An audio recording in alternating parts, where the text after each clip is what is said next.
नमस्ते नरसिंहाय प्रहलाद लात दायिने प्रहलाद लात दायिने हिरण्यकशिपोर्वक्षः हिरण्यकशिपोर्वक्षः शिलाटङ्कनखालय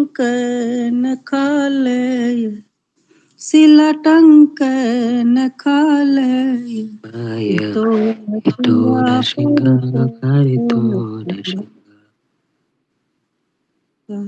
इतो नरसिंहा परतो नरसिंहा यतो यतो यामि ततो नरसिंहा यतो यतो यामि ततो नरसिंहा बहिर्नरसिंहा हृदये नरसिंहा बहिर्नरसिंहा हृदये नरसिंहा नरसिंहमदिं शरणं प्रपदे नरसिंहमदिं शरणं प्रपदे तव करकमलवरे नखम् अद्भुतशृङ्गं दलित हिरण्यकशिपुतनुभृङ्गं केशवधृत नरहरिरूप जय जगदीश हरे जय जगदीश हरे जय जगदीश हरे हरे हरे कृष्ण। हरि बोल हरि बोल। बहुत सुंदर माता जी, बहुत सुंदर, धन्यवाद। अब 10 नाम अपराध भी बोल दीजिएगा।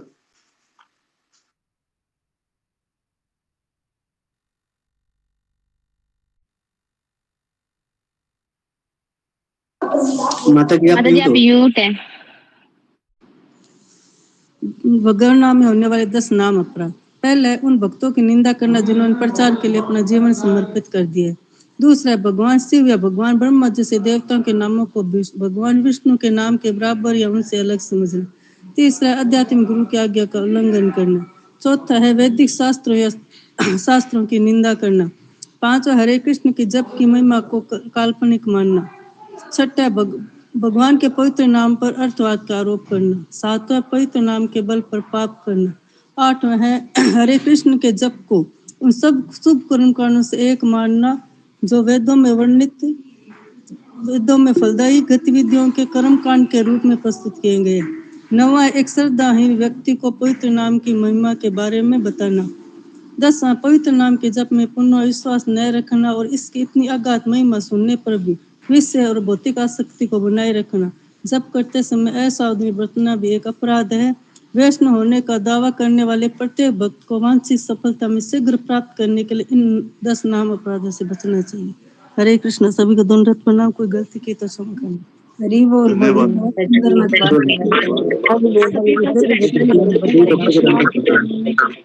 प्रणाम प्रभु जी, दंड प्रणाम।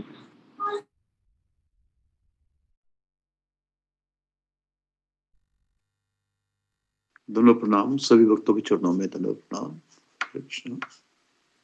हरे कृष्ण। सभी भक्तों के चरणों में दंडवत प्रणाम। हरे कृष्णा। सभी भक्तों जन में दंडवत प्रणाम। अशोक प्रभु जी दंडवत प्रणाम। धन्यवाद प्रणाम माता जी। हरे कृष्ण। हरे कृष्ण। सभी के चरणों में दंडवत प्रणाम। कृष्णा। सभी भक्तों के चरणों में दंडवत प्रणाम। हरे कृष्ण। सभी चरणों में दंडवत प्रणाम। हरे कृष्णा।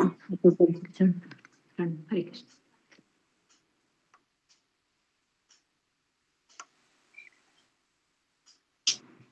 दंड प्रणाम प्रभु जी और माता जी, दंड प्रणाम। धन्यवाद प्रणाम माता जी। हरे कृष्ण।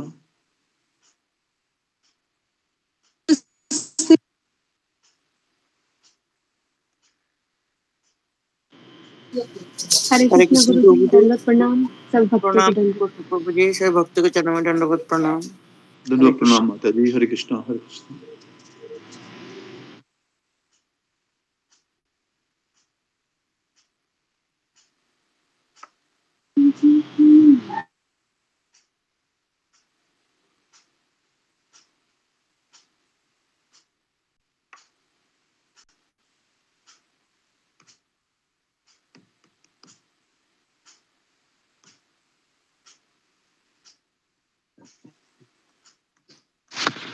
हरे कृष्णा। सभी भक्तों के चरण में मेरा दंडवत प्रणाम। हरे कृष्णा।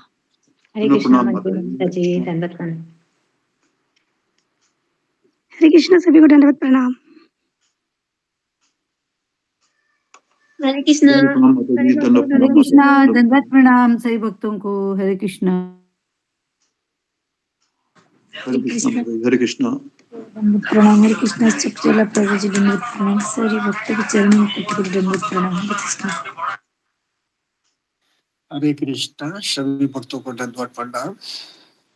हरे कृष्णा अंजुमा माता जी आपके चरणों में दंडवत प्रणाम। हरे दोनों कृष्णा। प्रणाम माता जी। कृष्णा माता जी दंडवत प्रणाम।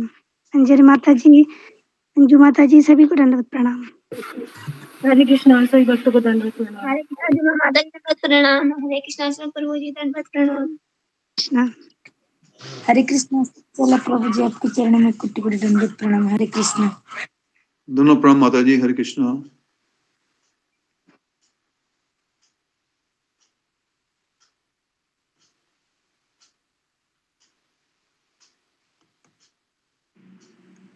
हरे कृष्णा जी माता जी दंडवत प्रणाम। हरे कृष्ण माता जी दंडवत प्रणाम। हरे कृष्णा कृष्णा माता माता जी जी दंडवत प्रणाम। अभी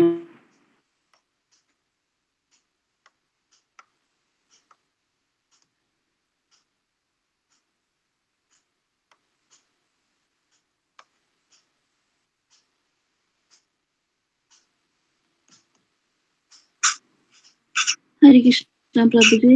अच्छा चावला प्रभु जी। श्री माता जी।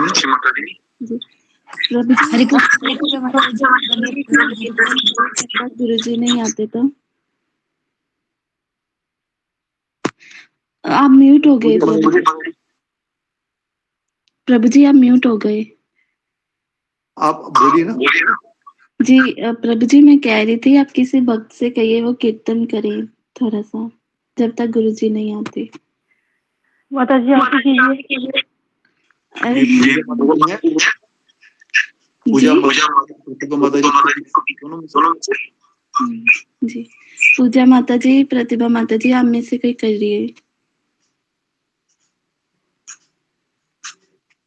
देखता हूँ। प्रतिभा माता जी है। प्रतिभा माता जी, हरे कृष्णा। हरे कृष्णा प्रभु जी दंडवत प्रणाम। माता जी चुप क्यों होते हैं आप? बोला करो। बोलिए माता जी, कोई भजन बोलिए अच्छा सा। धन्यवाद। हरे कृष्ण सभी भक्तों को दंडवत प्रणाम। दंड प्रणाम प्रतिभा माता जी आपके चरणों में दंडवत प्रणाम। हरे कृष्णा।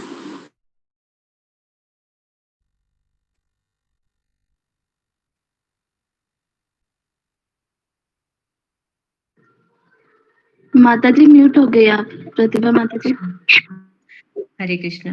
मम मन मंदिरे रहो निषिदी कृष्ण मुरारी श्री कृष्ण मुरारी।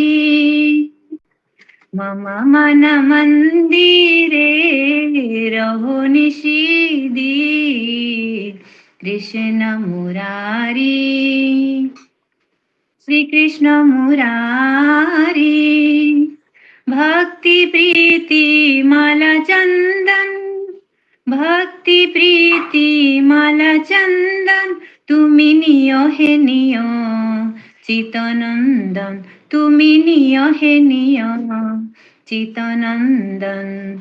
जीवन मरण तब पूजा निवेदन जीवन मरण तब पूजा निवेदन सुंदर है मनहारी सुंदर है मनहारी कृष्ण मुरारी श्री कृष्ण मुरारी।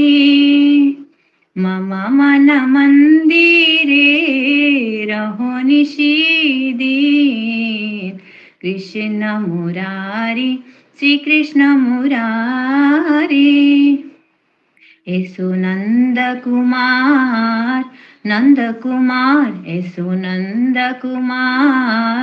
नंद कुमार हवे प्रेम प्रदीपे आरती तोमार प्रेम प्रदीपे आरती तुम्हार नयन जमुना झरे अनिवार्यम नयन जमुना झरे अनिवार्यम তোমার বিরহে গিরিধারী তোমার বিরহে গিরিধারী কৃষ্ণ মুরারি শ্রীকৃষ্ণ মুরারি মম মন মন্দিরে রহো নিশিদিন কৃষ্ণ মুরারি শ্রীকৃষ্ণ মুরারি कृष्ण मुरारी श्री कृष्ण मुरारी कृष्ण मुरारी श्री कृष्ण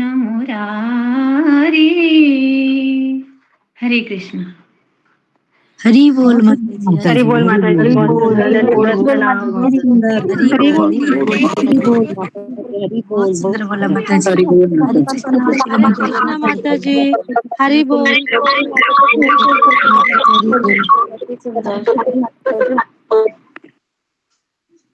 हरि बोल प्रतिभा माता जी, अति सुंदर।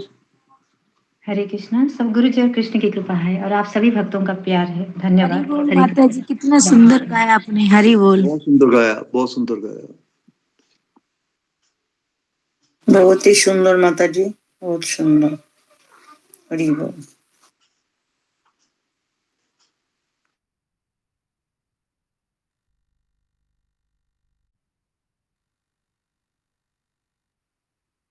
हरे कृष्णा। सारे भक्त सारे वैष्णवों को धन्यवाद प्रणाम। सारे प्रभु सारी माता जी को धन्यवाद प्रणाम। तुम लोग प्रणाम माता जी। हरे दंडवत कृष्ण। प्रणाम। माता जी दंडवत प्रणाम, हरे कृष्णा। दंडवत प्रणाम सभी भक्तों को दंडवत प्रणाम।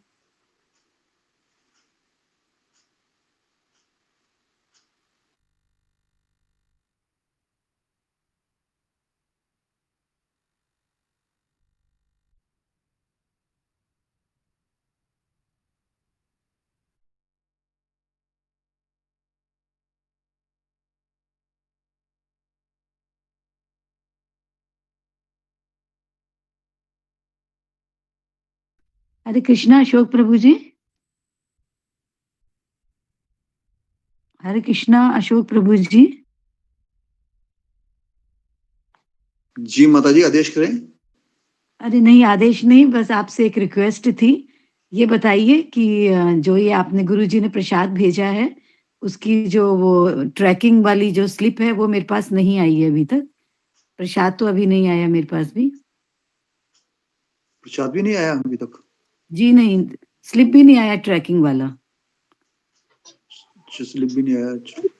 हाँ। गुरु जी से मैं पूछूंगा इसके बाद ना, सच के बाद हाँ गुरु जी। जी से बात करता हूँ। और प्रभु जी एक और पूछना था कि ये पिछले टेस्ट के नंबर आ गए हैं क्या? इसके बारे में मेरे को नहीं पता माता जी, अभी गुरु जी को शायद टाइम ही नहीं मिला होगा। जी जी जी, ठीक है ठीक है। हरे कृष्णा, धन्यवाद धन्यवाद प्रणाम। धन्यवाद माता जी। प्रभु जी हरे कृष्ण धन्यवाद प्रणाम। हमारा भी प्रसाद नहीं आया था इस बार। प्रणाम।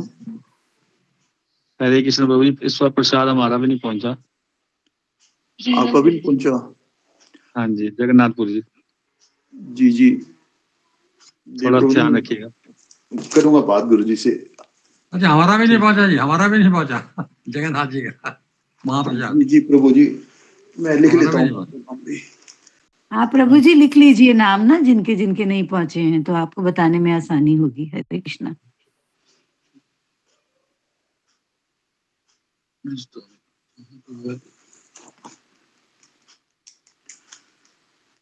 जी मैंने नोट कर लिया है। जी धन्यवाद प्रभु जी। हरे कृष्णा। किसी और का भी है तो बता दीजिए प्रभु जी को। सभी भक्तों से प्रार्थना कि किसी का प्रसाद रह गया तो वो भी बता दीजिए प्रभु जी को। नहीं, मैंने तो बता दिया, आप नोट कर लिया होगा अशोक जी। जी नोट कर लिया। हरे कृष्णा प्रभु जी, मुझे प्रसाद नहीं मिला है। हरे कृष्णा अशोक। हरे कृष्णा। मेरा प्रसाद आके पहुंचा है। हमने पोस्ट ऑफिस जाके उधर आया, वो नहीं दे रहे थे। माता जी एक एक बात कर रहे हैं। सीखा माता जी, अपनी माता जी का माइक ऑफ है। हाँ, मैं बात करूँ? हाँ। जी जी माता जी बोलिए। हाँ हाँ, वो है ना, प्रसाद आके पहुंचता, हमें उधर जाके पूछना पड़ता है, वो नहीं बेचते। ये हमने, इसलिए मैंने मेरे पति को बोला उधर पोस्ट ऑफिस जाके आप पूछो। बाद में आके 15 दिन हो गया था, वो मूंगे ना वो काट कर प्रसाद सब खराब हो गया था। उनका ये है, आप बेचने वाले सही बेचते हैं लेकिन ओके, हरे कृष्णा कृष्ण कृष्ण हरे हरे कृष्ण गुरुजी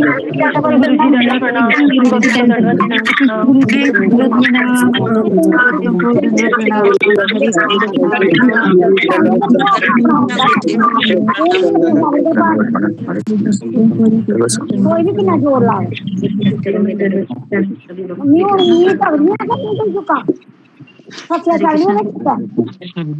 हरे कृष्ण हरे कृष्णा गुरुजी, दंडवत प्रणाम। हरे कृष्णा हरे हरे कृष्णा। कृष्ण हरे कृष्ण हरे कृष्ण गुरुजी, दंडवत प्रणाम। हरे कृष्ण प्रभु जी, दंडवत प्रणाम। सभी भक्तों के चरणों में दंडवत प्रणाम। गुरु जी के चरणों में दंडवत प्रणाम। हरे कृष्ण। सभी भक्तों के चरणों में दंडवत प्रणाम, सभी भक्तों को दंडवत प्रणाम।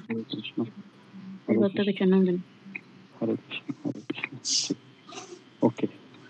ओम अज्ञानतिमिरान्धस्य ज्ञानाञ्जनशलाकया चक्षुरुन्मीलितं येन तस्मै श्रीगुरुवे नमः। हरे कृष्णा गुरुजी, धन्यवाद प्रणाम। गुरु जी के चरणों में दंडवत प्रणाम। जय श्री कृष्ण चैतन्य प्रभु नित्यानंद श्री अद्वैत गदाधर श्रीवासादि गौर भक्तवृंद।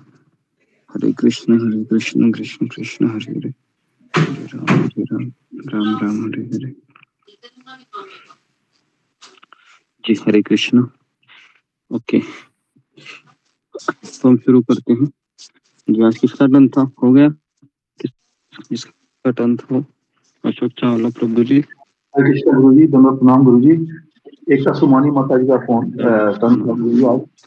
गुरु जी अभी थोड़ी देर पहले ना सात्विक वर्मा जी का टेलीफोन आया था, उनका एक्सीडेंट हो गया, वो चिल्ला रहे थे वहां पे।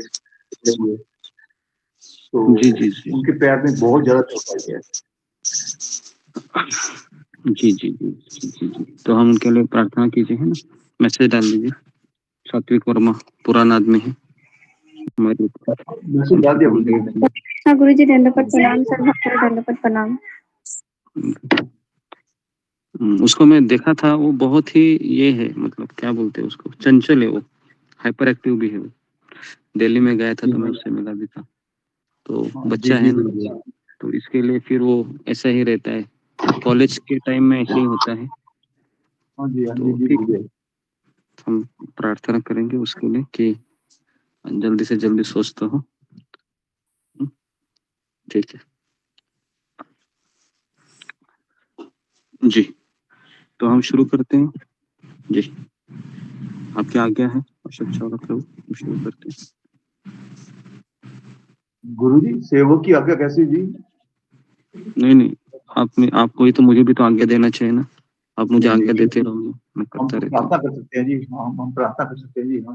जी आप प्रोग्राम कीजिए। तो मैं फिर शुरू करूँ? तो हम शुरू करते हैं जी गुरु जी।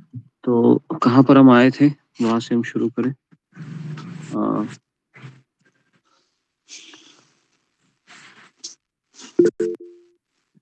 तो मुझे लगता है कि हमने 7 श्लोक कवर किए थे जी। हाँ, तो कल हमने बहुत अच्छा सत्र लिया था राधानाथ स्वामी महाराज के बारे में। अभी आप ये नाम बहुत बार सुनते हैं ना सत्र में। भगवान श्री कृष्ण से भी ज्यादा राधानाथ स्वामी महाराज का नाम ज्यादा हम लोग सुनते हैं। चलो अच्छा है, बहुत अच्छा एक तरीके से। तो ओके, तो ओके अशोक चावला प्रभु आप ही पढ़िए कि कौन सा श्लोक है हमारा, वहां से आप शुरुआत कीजिए। খাতাটা প্রিন্টটা দিয়ে জানো মা। जी गुरुदेव, 400 लोग हो गए थे गुरुदेव। हाँ हाँ, वहां से 8 से आप शुरू कीजिए।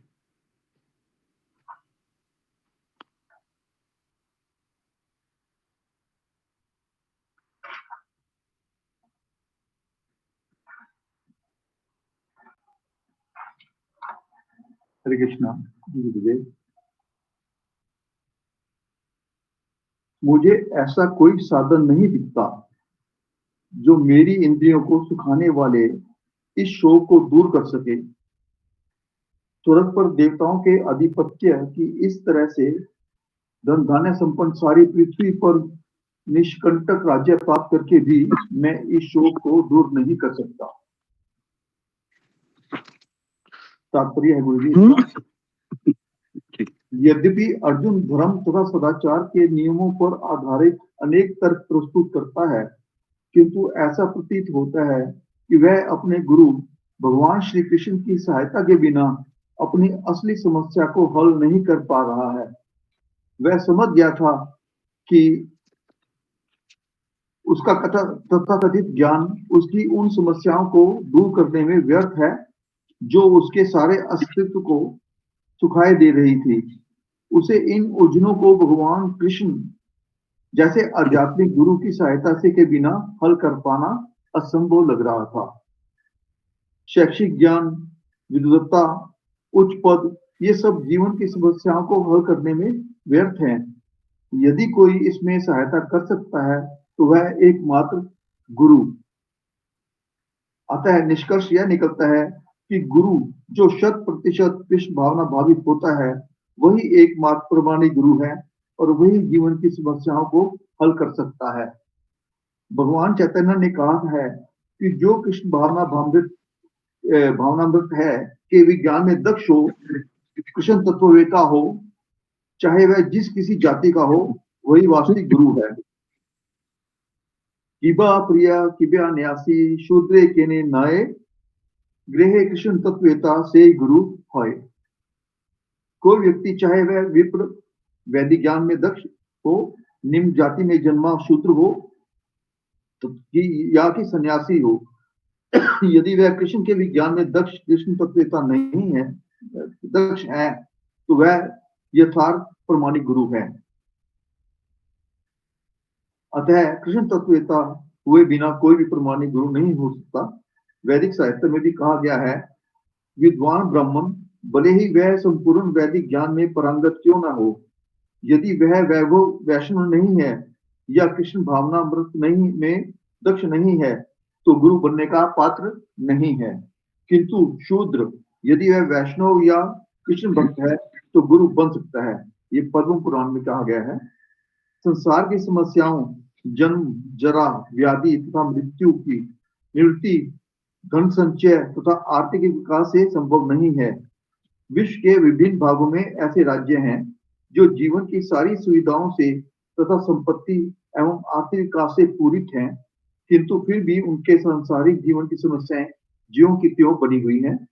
वे विभिन्न साधनों से शांति खोजते हैं, किंतु वास्तविक सुख उन्हें तभी मिल पाता है जब वे कृष्ण भावनामृत में युक्त कृष्ण के प्रमाणिक प्रतिनिधि के माध्यम से कृष्ण अथवा कृष्ण तत्पूर्वक भगवद गीता तथा श्रीमद् भागवत का के परामर्श को ग्रहण करते हैं। यदि आर्थिक विकास तथा भौतिक सुख किसी के पारिवारिक, सामाजिक, राष्ट्रीय या अंतरराष्ट्रीय अवस्था से उत्पन्न हुए शोकों को दूर कर पाते तो अर्जुन यह न कहता कि पृथ्वी का अप्रतम राज्य या स्वर्गलोक में देवताओं की सर्वोच्चता भी उसके शोक को दूर नहीं कर सकती। इसलिए उसने कृष्ण भावनामृत का ही आश्रय ग्रहण किया और यही शांति तथा समरसता का उचित मार्ग है। आर्थिक विकास या विश्व अधिपत्य प्राकृतिक पर्याय द्वारा किसी भी क्षण समाप्त हो सकता है। यहाँ तक कि चंद्रलोक जैसे उच्च लोगों की यात्रा भी, जिसके लिए मनुष्य प्रयत्नशील है, एक झटके में समाप्त हो सकती है। भगवद गीता इसकी पुष्टि करते हैं। क्षीणे पुण्य मृत्यु लोकम विशंति। जब पुण्य कर्मों के फल समाप्त हो जाते हैं तो मनुष्य सुख के शिखर से जीवन के निम्न स्तर पर गिर जाता है। इस तरह से विश्व के अनेक राजनीतिज्ञों का पतन हुआ है। ऐसा अधपतन शोक का कारण बनता है। अतः यदि हम सदा के लिए शोक का निवारण करना चाहते हैं तो हमें कृष्ण की शरण ग्रहण करनी होगी, जिस तरह अर्जुन ने की। अर्जुन ने कृष्ण से प्रार्थना की कि वे उसकी समस्या का निश्चित समाधान कर दें और यही कृष्ण भावनामृत की विधि है। धन्यवाद गुरु जी। हरे कृष्ण। हरे कृष्ण। देखिए, आप सभी लोग भगवत गीता को ध्यानपूर्वक पढ़िए, क्योंकि हम पहली बार हम पूरे प्रभुपाद जी का किताब पढ़ रहे हैं, तात्पर्य सारा चीज पढ़ेंगे हम। तो गीता जयंती के उपलक्ष्य पर ये हमने शुरू किया है। तो मोक्षदा एकादशी कब है? शुक्रवार को है, शनिवार को है? 23 तारीख शनिवार को शनिवार शनिवार शनिवार को जी, है ना। तो अभी मोक्षदा एकादशी आने वाली है, उस दिन आपको कम से कम एक गीता को ये करना है, डोनेट करना है गीता जयंती के अवसर पर। ओके। तो ये जो 8वां जो श्लोक है, जिसमें भगवान श्री कृष्ण को अर्जुन कह रहे हैं, मेरी इंद्रियों को सुखाने वाला इस शोक को दूर कर सके ऐसा मुझे कोई साधन नहीं दिखता है।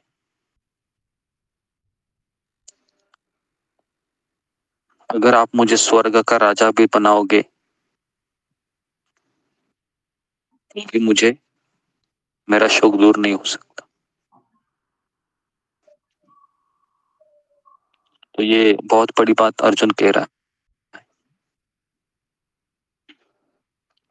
अगर हमें ये साक्षात्कार हो ना कि संसार में कोई भी साधन मुझे संतुष्ट नहीं कर सकता सिवाय मेरे कृष्ण के, कृष्ण के नाम, कृष्ण की कथा, कृष्ण की सेवा, कृष्ण के भक्त, कृष्ण का धाम, है ना।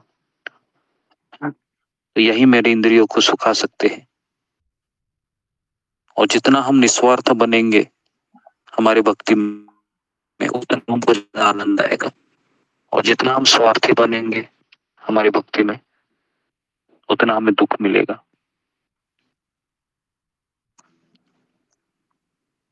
तो इसलिए हमें निस्वार्थ भाव से भक्तों की सेवा करनी चाहिए। परम पूज्य राधानाथ स्वामी महाराज ने हमें यही शिक्षा दी है कि भक्तों की सेवा ये भगवान की सेवा से भी बड़ी होती है।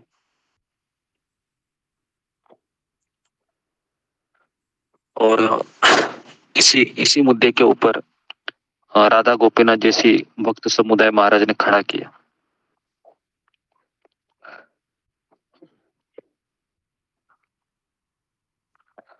तो हम सत्संग से जुड़ने से पूर्व हमारे पास कृष्ण भी थे। सबके घर में कृष्ण थे क्या? नहीं। सत्संग से जुड़ने से पहले सबके घर में कृष्ण थे ना। लेकिन हमें इतना सुख मिल रहा था कृष्ण की पूजा करते हुए जितना हमें भक्तों की संगति में मिल रहा है। बराबर है जी। तो इसलिए हमारी इंद्रियों को संतुष्ट कौन कर सकता है? तो भगवान श्री कृष्ण के सुंदर सुंदर चरित्र वाले भक्त। जब हम इनके संगति में आते हैं तो हमें जीने की इच्छा होती है। नहीं तो ये संसार आप सबको पता है ना कितना भयानक है, बहुत भयानक है संसार।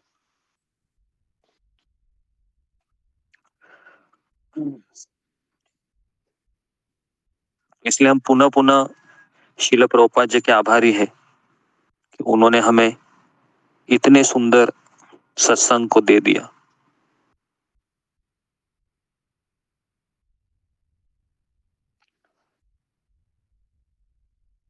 और इसके तात्पर्य में श्रील प्रभुपाद जी है वह लिख रहे हैं कि अर्जुन धर्म तथा सदाचार के नियमों पर कारण दे रहा था युद्ध न करने के। अर्जुन हवा में नहीं बोल रहा था, लेकिन ऐसा प्रतीत हो रहा था कि वो अपने गुरु कृष्ण की सहायता के बिना अपनी असली समस्या को हल नहीं कर पा रहा। मतलब क्या है कि अर्जुन ने वेद शास्त्र पढ़े थे, लेकिन वेदों को और शास्त्रों को पढ़ने के बाद भी अर्जुन को गुरु की सहायता लगी।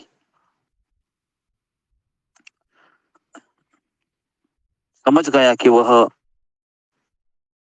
मेरा जो गीता का पठन है, भागवत का पठन है, वेदों का पठन है, ये मेरी समस्याओं को दूर करने में व्यर्थ है जब तक मैं मेरे आध्यात्मिक गुरु का आश्रय नहीं लेता। इसलिए प्रभुपाद लिखते हैं कि अगर कोई कहेगा कि मैं सीए हूँ, उसके पश्चात मैं बीटेक हूँ, या फिर मैंने पीएचडी की है, या मैं इतना पढ़ा लिखा हूँ, तो प्रभुपाद जी कहते हैं जीवन की असली समस्याओं को ये हल नहीं कर सकते। अगर वो कहेगा कि मैं विद्वान हूँ, पंडित हूँ, प्रभुपाद कहते हैं कि इसका भी कोई समाधान नहीं हो सकता। जीवन की समस्याओं को हल करने में यदि कोई सहायता कर सकता है तो वह है एकमात्र गुरु।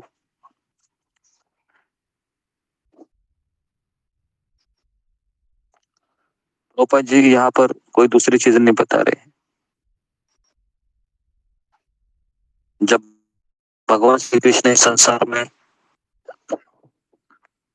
पानी के रूप में अवतरित होते हैं तो उनको यमुना कहा जाता है। जब भगवान श्री कृष्ण जब एक बड़े पहाड़ के रूप में अवतरित होते हैं तो उनको गोवर्धन कहा जाता है। वही भगवान श्री कृष्ण जब पुस्तक के रूप में अवतरित होते हैं तो उनको भागवत कहा जाता है। और वही श्री कृष्ण जब मनुष्य के रूप में अवतरित होते हैं तो उनको आध्यात्मिक गुरु कहा जाता है।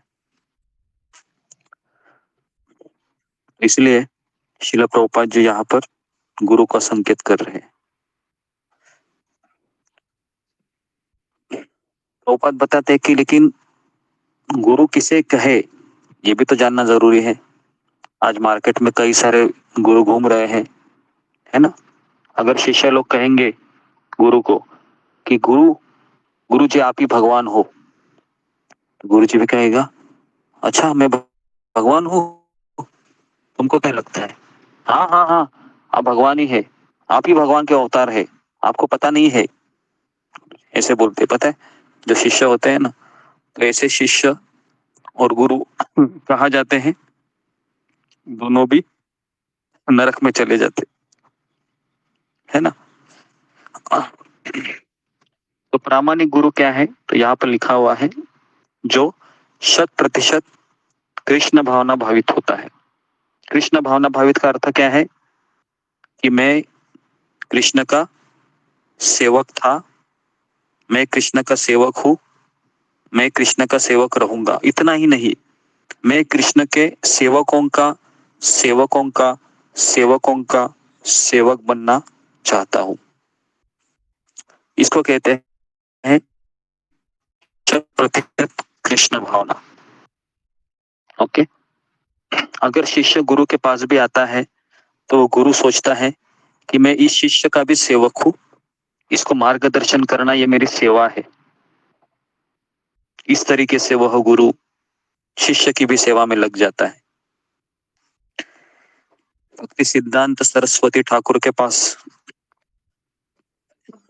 जब भी कोई भक्त, जब भी कोई उनको मिलने आते थे, उनको प्रणाम करते थे,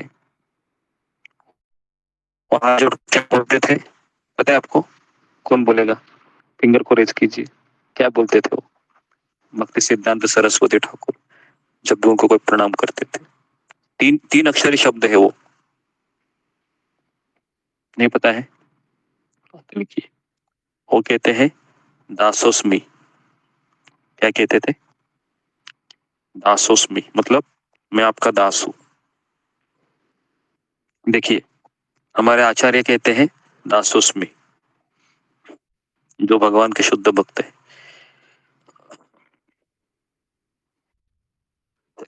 असली गुरु वही है जो अपने शिष्यों को भी प्रणाम करे। मैंने अपने गुरु को ये देखा है करते हुए। उम्र की 73 इयर्स में भी वो अपने शिष्यों को प्रणाम करते हुए कहते हैं कि आप मेरे लिए प्रार्थना कीजिए कि मैं कृष्ण भक्ति में लगा रहूं।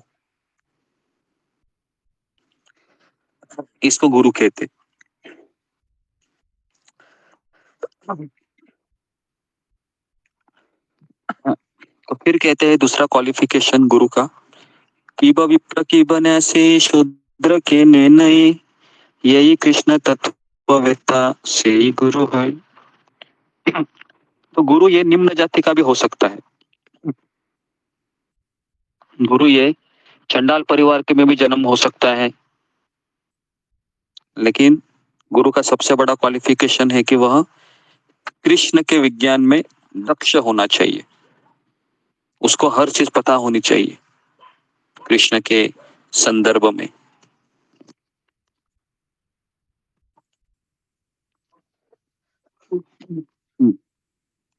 जो कृष्ण भावनामृत में दक्ष नहीं है वो गुरु बनने के पात्र नहीं है।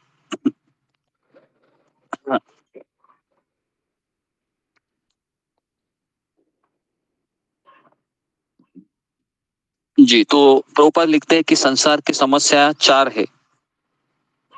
संसार की समस्या है, ये नहीं है कि मेरी नौकरी नहीं लग रही है, क्या ये समस्या है संसार की? लेकिन हमारे लिए तो ऐसा लगता है ना कि नौकरी नहीं है, शादी नहीं हुई, बच्चे नहीं हो रहे हैं, बच्चे हुए तो पढ़ाई नहीं कर रहे, सुन नहीं रहे हैं, या फिर खुद का घर नहीं ले पाए, क्या ये समस्या है हमारी संसार की? तो ये संसार की समस्या नहीं है। लेकिन अगर आपके पड़ोस में आप पूछोगे आपकी समस्या क्या है बताइए, तो क्या पूछेंगे, क्या बताएंगे वो? अशोक चावला प्रभु क्या बताएंगे आपको अगर आप उनको पूछेंगे? वो हाँ, वो तो ये कहेंगे जी गुरु जी मेरा बेटा जॉब नहीं लगी ठीक से, मेरा मकान नहीं बना हुआ है, मेरे पे कर्ज चढ़ा हुआ है, बेटी की शादी करनी है, यही समस्या है उनकी। जी, यही समस्या है, तो आप उनको क्या कहेंगे? मैं तो कहूँगा प्रभु जैसे प्रभु थे वैसे रहो और प्रभु चरणों में जरूर लगे रहो। समस्या ये है कि आप अपना जन्म सुधारो, जरा व्याधि आदि इत्यादि से और मृत्यु से बच के रहो। यही 4 समस्या हैं, जरा जन्म जरा व्याधि और मृत्यु, यही 4 समस्या हैं। तो इसमें अपने प्रमाणिक गुरु के चरणों में लगो, ज्ञान प्राप्त करो और अपने घर वापस जाओ, उसकी तैयारी करो। ये समस्या है, ये मकान मुकून तो सब यहीं रह जाएंगे। जिसने पढ़ना है अपने कर्मों का फल लेना है, तो इतना उसमें नहीं आसक्त नहीं होना चाहिए। अच्छा, तो वो आपको कहेंगे कि कौन से घर की बात कर रहे हो आप? मैं तो अपने घर में ही आ रही हूँ, कौन से घर भेजना चाहते हो? इस तरह से वो सवाल पूछते। श्री कृष्ण के धाम गोलोक वृंदावन में जो असली घर है, जहाँ से हम विद्रोह करके आए हैं वापस। जी, वो कहेंगे कि ये भगवान का धाम हम देखे नहीं है, ना भगवान को देखे हैं। अशोक चावला प्रभु आप बूढ़े हो रहे तो सटिया गए लग रहे, ऐसा वो बोल सकते हो। फिर क्या बोलेंगे आप? गुरुजी मेरे से ये प्रश्न पूछा गया था। अच्छा, मैंने यही कहा था, मैंने कहा माफ करना मेरे को, मैंने जो कहा था मैं सत्य बता रहा हूँ। मैं देखा तो तुमने अपने पापा को भी नहीं है। हाँ। ये कैसे? मैं जो तुम्हारी मम्मी ने कहा ये तुम्हारे पापा है, तुम मान गए उसे। कैसे नहीं, हम डीएनए से टेस्ट कर, डीएनए से वो करा सकते हैं, इसका डीएनए टेस्ट से पता लगेगा। मैंने कहा लगेगा ना, मैंने एक विधि है पता लगाने की कि मेरे पिता कौन है।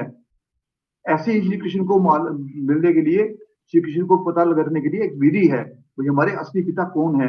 भगवत गीता पढ़ो, भगवत पढ़ो, ज्ञान प्राप्त करो, तभी पता लगेगा आपको तुम्हारे असली पिता कौन है, तुम्हारा असली घर कहाँ है।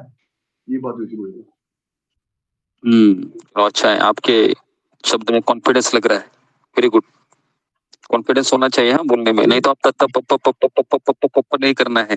कोई बोलेगा तो आप तत्त करोगे। आपकी कृपा है, आप ही सीखे गुरु जी, धन्यवाद आपका।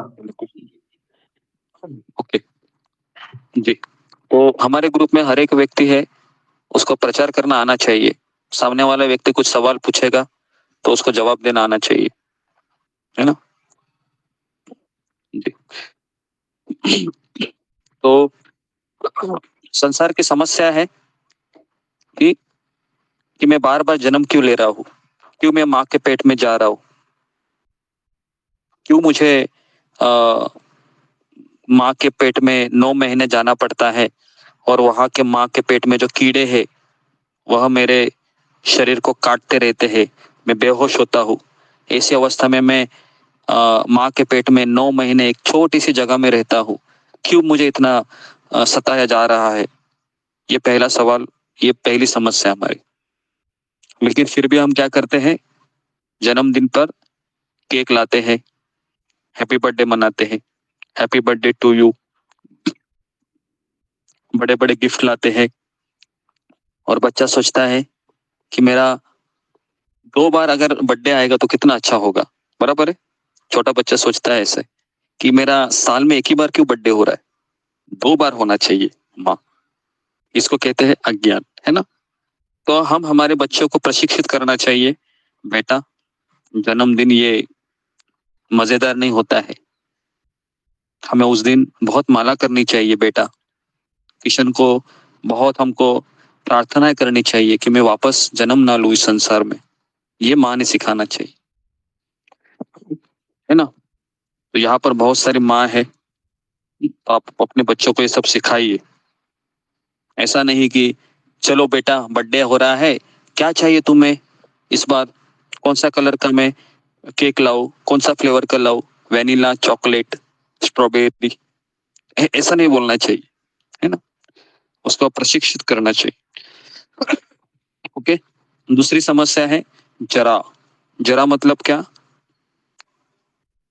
जरा मतलब बुढ़ापा, बुढ़ापा।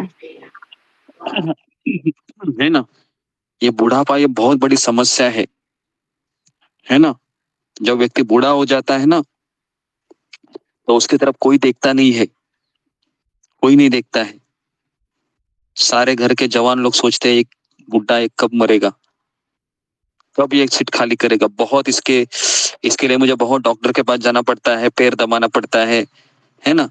अगर वो ये नहीं भी बोलता है ना तो भी वो जब जब आपकी सेवा करने आएगा ना तब उसको लगेगा कि माता पिता की बहुत सेवा करनी पड़ रही है। ये सत्य है, सत्य है ये, है ना, सत्य है। तो इसके लिए बुढ़ापा ये बहुत बड़ी समस्या है। जब व्यक्ति को शरीर के बाल जब पक जाते हैं ना तब उसने ये समझना चाहिए अभी मेरा आधा शरीर कहाँ गया है, शमशान भूमि में चला गया है। लेकिन अभी बुढ़ापा आने के बाद व्यक्ति क्या करता है, मेडिकल से डाई लेके आता है, अपनी बीबी को बोलता है जाओ जरा काला करके इसको लेके आ जाओ, तो मेरे पीछे बैठो और इसको बहुत अच्छे से लगाओ, एक बाल भी दिखना नहीं चाहिए सफेद, है ना। तो इस तरीके से, है ना, अभी होता है कि नहीं, ऐसा होता है या मैं गलत बोल रहा हूँ। अगर गलत बोल रहा हूँ तो मुझे बता देना है कि गुरुजी आप गलत बोल रहे हैं। जी गुरुदेव एकदम सही बोल रहे हैं। जी गुरु जी सही बोल रहे हैं। हाँ जी। और अगर कोई काला नहीं करता है तो उसको 2-4 लोग एडवाइस देंगे, बराबर ना, अरे कम से कम सर तो काला करो, देखो मेरे देखो, इस तरीके से होता है अभी। ठीक है, तो जरा तीसरा है, ये बहुत बड़ी समस्या है बुढ़ापा, है ना। तो एक बार एक राधा गोविंद स्वामी महाराज किसी को आशीर्वाद दे रहे थे, पता है क्या आशीर्वाद दे रहे थे, बूढ़ा हो के मरो, इस तरह से आशीर्वाद दे रहे थे। क्या बोल रहे थे? बूढ़ा होके मरो, मतलब कभी कभी जवानी में भी मरते हैं ना, तो इसके लिए उसको आशीर्वाद दिया बूढ़ा होके मरो। तो बुढ़ापा है भी एक बहुत बड़ी समस्या है। तीसरा है व्याधि मतलब बीमारी। बीमारी तो इतनी बेकार है कि, है ना, अभी 1 महीना हो गया खांसी है तो झेल रहे हैं, तो समझ में आता है कि ये शरीर कभी भी झड़ सकता है, कभी भी, कोई गारंटी नहीं की। 35-40 क्रॉस होने के बाद ऐसी ऐसी बीमारियां लग जाती है कि व्यक्ति को फिर मजा करने की इच्छा भी उसकी लेकिन जाती नहीं है। बुढ़ापा, बीमारी, बीमारी के लिए फिर वो मेडिक्लेम निकालता है ना। अलग अलग कंपनियों का। और चौथी सबसे बड़ी समस्या है मृत्यु, है कि नहीं समस्या मृत्यु। तो ये 4 समस्या है हमारे जिंदगी की, 4 समस्या। इन समस्याओं को कौन दूर कर सकता है? या पैसे कमाने से ये समस्या दूर होगी? क्या लगता है आपको? अगर मैं रोज लाखों रुपए कमाऊंगा, है ना, तो भी ये समस्या दूर होगी? नहीं, है ना। अगर मैं भारत का पंत प्रधान बनूंगा, नरेंद्र मोदी, तो क्या समस्या दूर हो जाएगी? ये भी नहीं। इसलिए प्रभुपाद जी लिखते हैं कि संभव नहीं है। अगर आपको इन समस्याओं से निकालना है तो प्रभुपाद जी सीधा बताते हैं कि आपको ऐसे व्यक्ति की खोज करनी है जो प्रामाणिक गुरु शिष्य परंपरा से दीक्षित भक्त है, या जिसने अपने गुरु का भी आश्रय लिया है। ठीक है, तो अभी हम 9वें श्लोक में जाते हैं जी। 9वां श्लोक ममता पाल पढ़ो। हरे कृष्ण गुरु धन्यवाद प्रणाम। सही मुक्त के श्री चरणों में धन्यवाद प्रणाम। संजय उवाच इवम् उक्त्वा ऋषिकेशं गुडाकेश परन्तपः न योग्येत्य इति गोविन्दम् उक्त्वा तुलसीनं बभूवः। संजय ने कहा, इस प्रकार कहने के बाद शत्रुओं का दमन करने वाला अर्जुन कृष्ण से बोला, हे गोविंद, मैं युद्ध नहीं करूंगा, और चुप हो गया। तात्पर्य, धृतराष्ट्र को यह जानकर परम प्रसन्नता हुई होगी कि अर्जुन युद्ध ना करके युद्ध भूमि छोड़कर भिक्षाटन करने जा रहा है, किंतु संजय ने उसे पुनः ये कहकर निराश कर दिया कि अर्जुन अपने शत्रुओं को मारने में सक्षम है।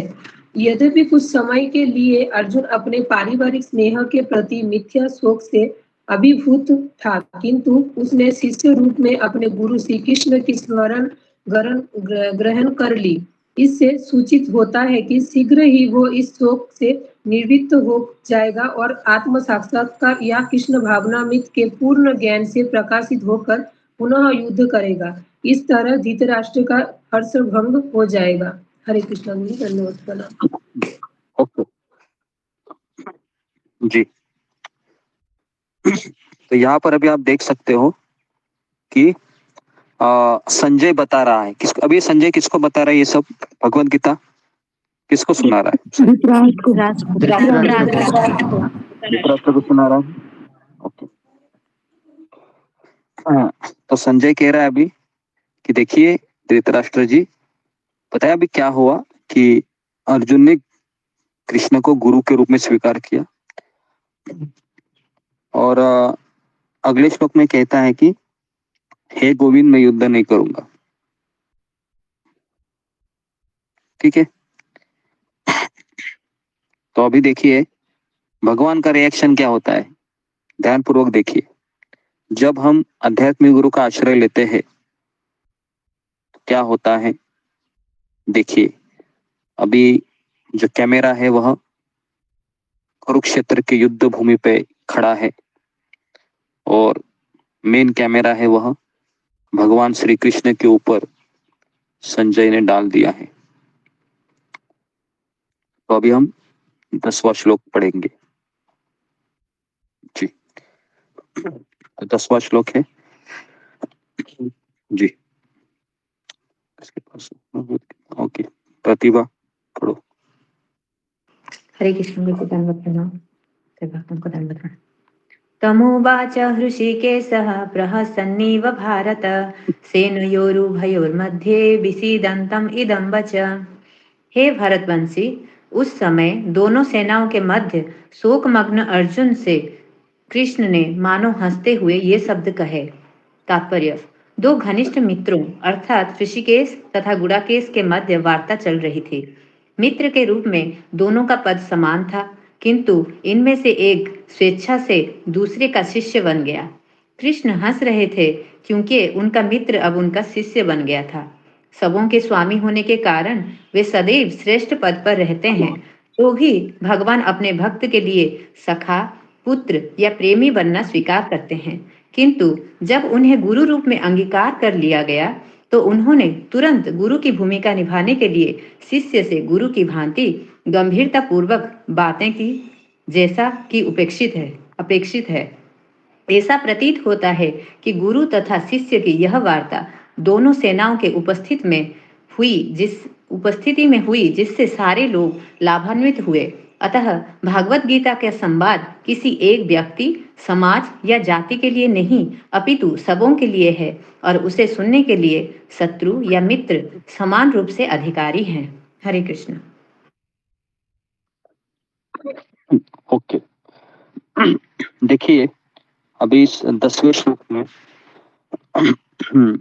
हे भरतवंशी मतलब धृतराष्ट्र को संजय पुकार रहा है कि उस समय दोनों सैन्यों के मध्य कृष्ण जिसके सारथी बने थे ऐसे अर्जुन ने ऐसे अर्जुन से कृष्ण ने हंसते हुए शब्द कहे। तो कौन कहेगा कि भगवान इतने निष्ठुर है, बेचारा अर्जुन रो रहा है और कृष्ण हंस रहे हैं। क्या ठीक लग रहा है आपको? ठीक लग रहा है आपको? ये क्या लगता है आपको अगर कोई रो के बोल रहा है और आप उसको हंस रहे हैं? जी, क्या समझ में आता है इससे हमें? जी ओके जी, क्या समझ में आता है?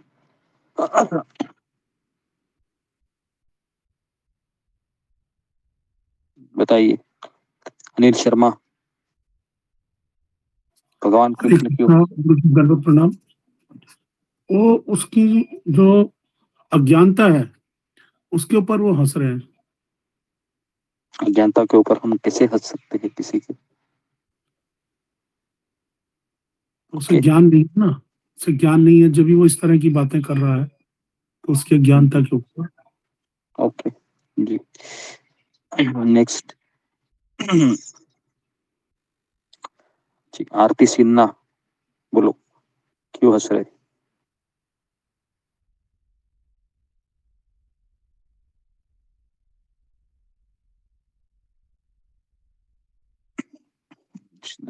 जी नेक्स्ट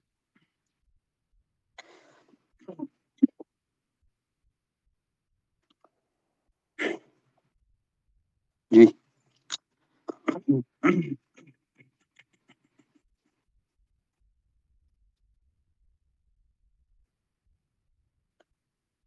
जी, मोनी कुमारी।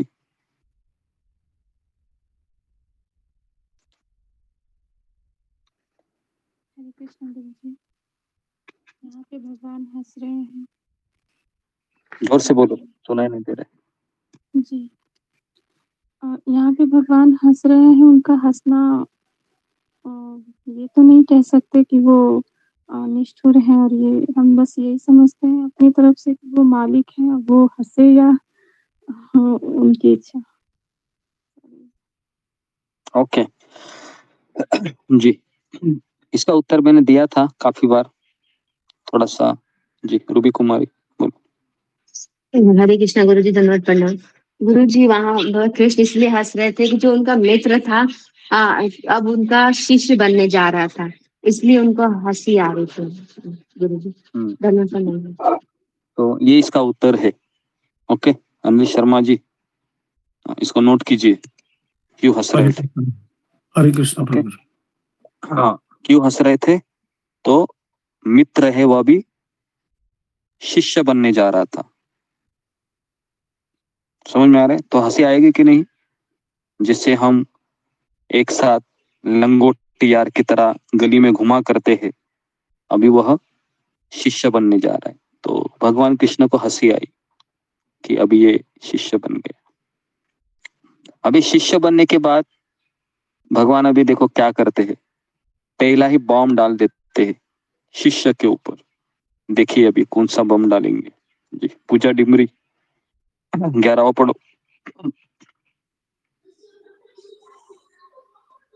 श्रीभगवानुवाच अशोच्यान् अन्वशोच त्वं प्रज्ञावादांश्च भाषसे गतसून अगतसूना च न अनुशोचन्ति पंडिता। श्री भगवान ने कहा, तुम पांडित्य पूर्ण वचन कहते हुए उनके लिए शोक कर रहे हो जो शोक करने योग्य नहीं है।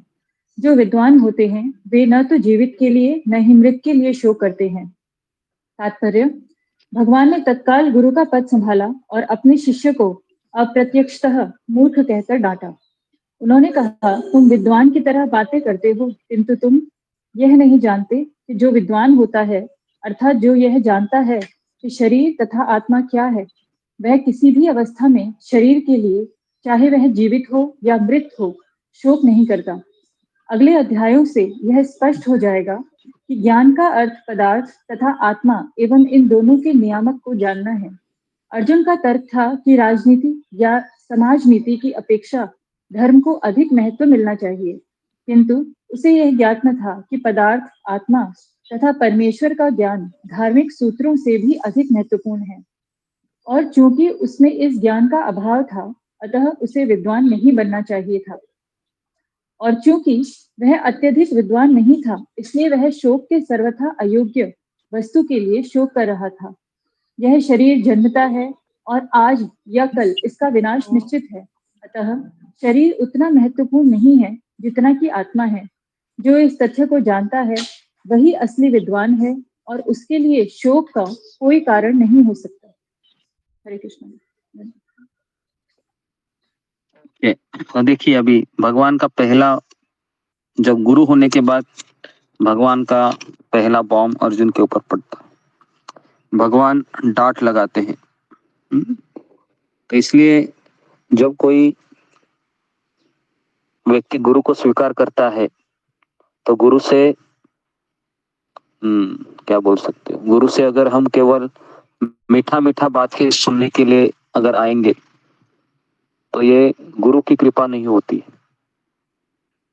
गुरु का पहला कार्य होता है कि शिष्य के हृदय में जो अज्ञान भरा हुआ है, जिसको लेके वो घूम रहा है, उसके ऊपर उनका पहला वार होता है। तो इसलिए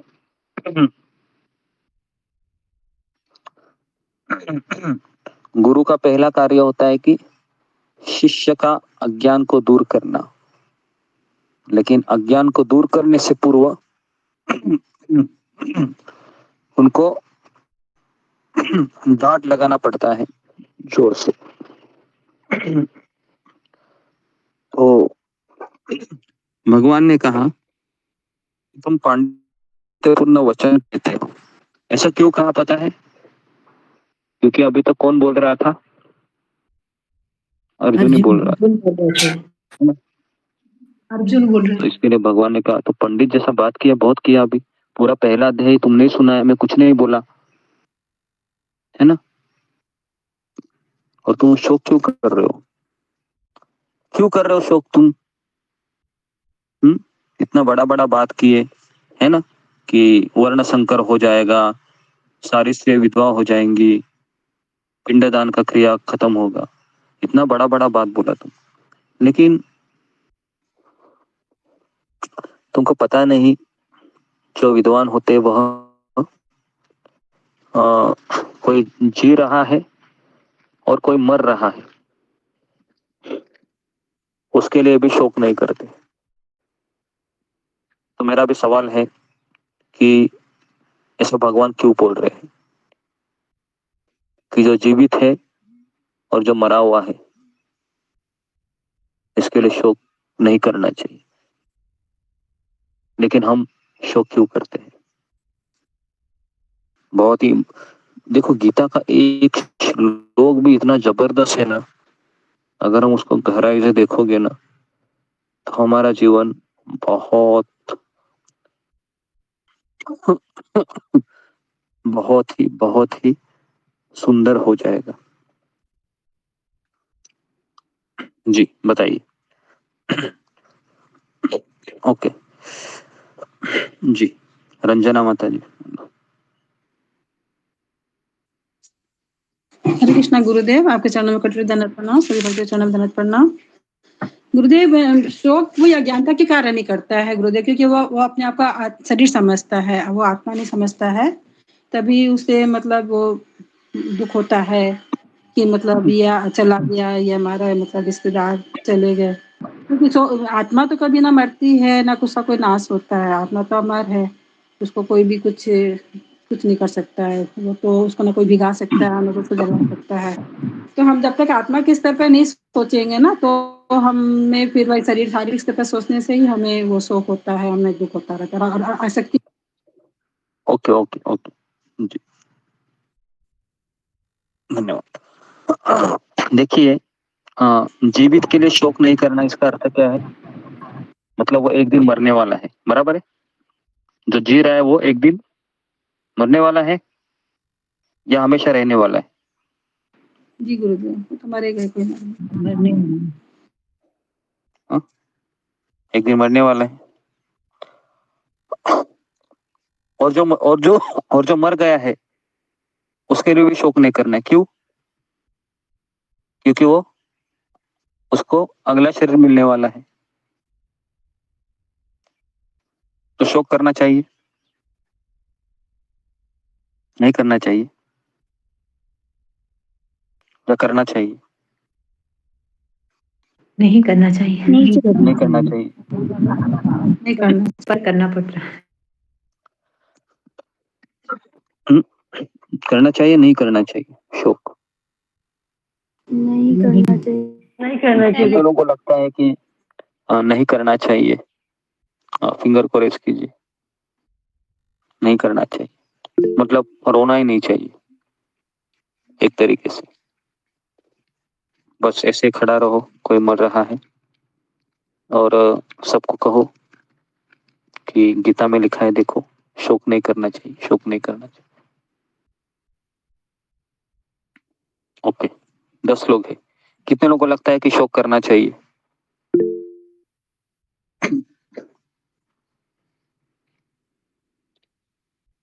अरे, शोक करने वाले लोग बहुत ज्यादा ही है। ओके ओके, तो शोक करना चाहिए, उनको हम पूछ लेते हैं, क्यों भाई शोक करना चाहिए, है ना? ओके, ऋतुपूर्णा। हरे कृष्ण गुरुजी, दंडवत प्रणाम, सभी भक्तों को दंडवत प्रणाम। गुरुजी, मुझे लगता है कि जो व्यक्ति है जो कि भौतिक जीवन जीते हैं, उनके लिए हम जो रोते हैं उसके यही सोचना चाहिए कि वो अभी वो तो कोई आध्यात्मिक कार्य नहीं करता है, इसके लिए रोना चाहिए कि ये अभी भगवान के पास नहीं जा पाएगा।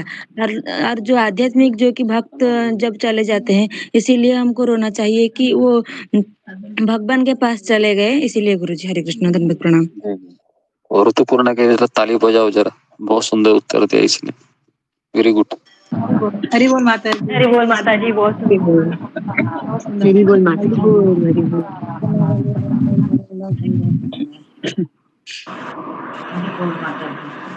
तो मैं सोच रहा था वही इसने पिकअप किया, अच्छा है। तो हमें शोक करना चाहिए, क्योंकि इतना अच्छा अवसर मिला था इसको, लेकिन इसने भगवान का नाम नहीं लिया, है ना? अगर वो भक्त नहीं है तो बेचारा ऐसे ही मर गया। क्या नहीं किया इसके लिए, मेरे घर का आदमी था, कितनी बार कहा इसको माला करो, भगवान की पूजा करो, ऐसे ही चला गया। तो इससे मुझे शोक होना चाहिए, ठीक है। और दूसरा है कि शोक क्यों होना चाहिए अगर भक्त मर जाता है तो? क्योंकि इतना अच्छा भक्त था, हमारे सत्संग में हमेशा आता था ये, और इसको देखने से मुझे बहुत प्रेरणा मिलती थी, लेकिन आज ये मेरे बीच नहीं है, मुझे कभी ये दिखाई नहीं देगा। समझ में आ रहा है? क्या आपने ऐसा सोचा था? सच बताइए। ऐसा सोचा था कि इस तरह से भी हम सोच सकते हैं? तो बहुत सुंदर उत्तर है। शोक करना चाहिए हमें, लेकिन शोक हमें आध्यात्मिक तरीके से करना चाहिए, लेकिन हम भौतिक तरीके से शोक करते हैं। है ना। जैसे मेरे दादी को मैंने देखा था, बहुत छोटा था मैं उस समय। मुझे लगता है कि मैं 92 में गए थे मेरे दादाजी, और 985, हाँ जी 7 साल का था मैं, सेकंड स्टैंडर्ड में था जी। तो मेरे दादाजी का हॉस्पिटल में देहांत हुआ, और मेरी दादी को बताया नहीं गया था, है ना। उसको कुछ बताया नहीं था, क्योंकि उसको बताएगा तो वहीं पर वो रोना शुरू करेगी। तो उसको कुछ कहे नहीं, वेंटिलेटर पे थे, तो हार्ट अटैक आकर चले गए। जैसे ही फिर वह उसके सामने वो शव लाया गया, तो उसकी आंखें खुली की खुली रही, और वो इतना जोर से उसने चिल्लाई, वो इतनी जोर से चिल्लाई कि पूरे अड़ोस पड़ोस के सारे लोग जमा हो गए, सारे लोग जमा, और वो रोना ना, वो बहुत भयानक रोना था वो, है ना। आप सभी ने सुना होगा ऐसा रोना, कितने लोगों ने सुना है ऐसे रोना, कभी अड़ोस पड़ोस में या कभी ऐसे, है ना। कि कितना वो जोर से, ऐसा लगता है कि इसका सब लूट गया अभी।